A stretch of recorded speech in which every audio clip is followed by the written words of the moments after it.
All right, so another thing you want to consider when you're trying to build optimal quads, glutes, hams, big, massive meathead, B-pack legs.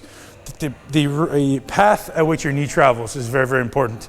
So how far your knee travels past your toe, it will be massively indicative of how much quad is being recruited, but also the path that your knee takes to get there. So I see a lot of guys when they train, they're not conscious of how they load their foot.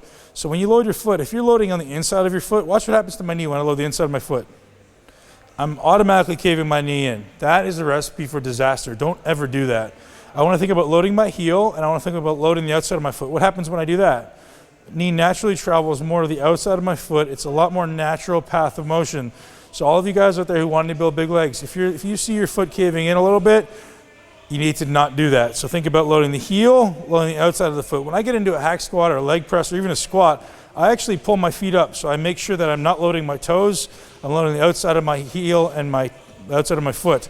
Now that allows your knee to travel naturally over the outside of your toes, over the little toe, never over the big toe. We're always going to the outside of the little toe.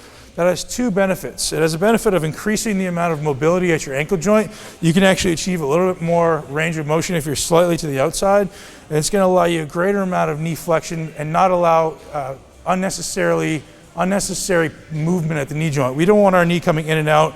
It's going to create torque at our knee joint. We need our knee traveling in a straight line like a hinge joint is meant to.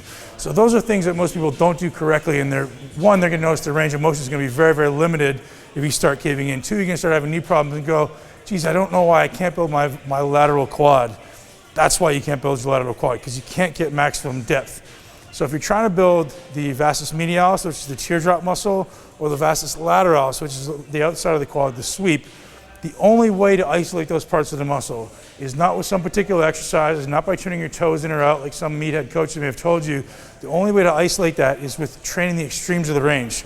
All the way at the bottom or all the way at the top. So all the way in a full flex position, like way down here, there's gonna be a lot of vastus lateralis. And way up here in a leg extension, that's gonna be a lot of vastus medialis.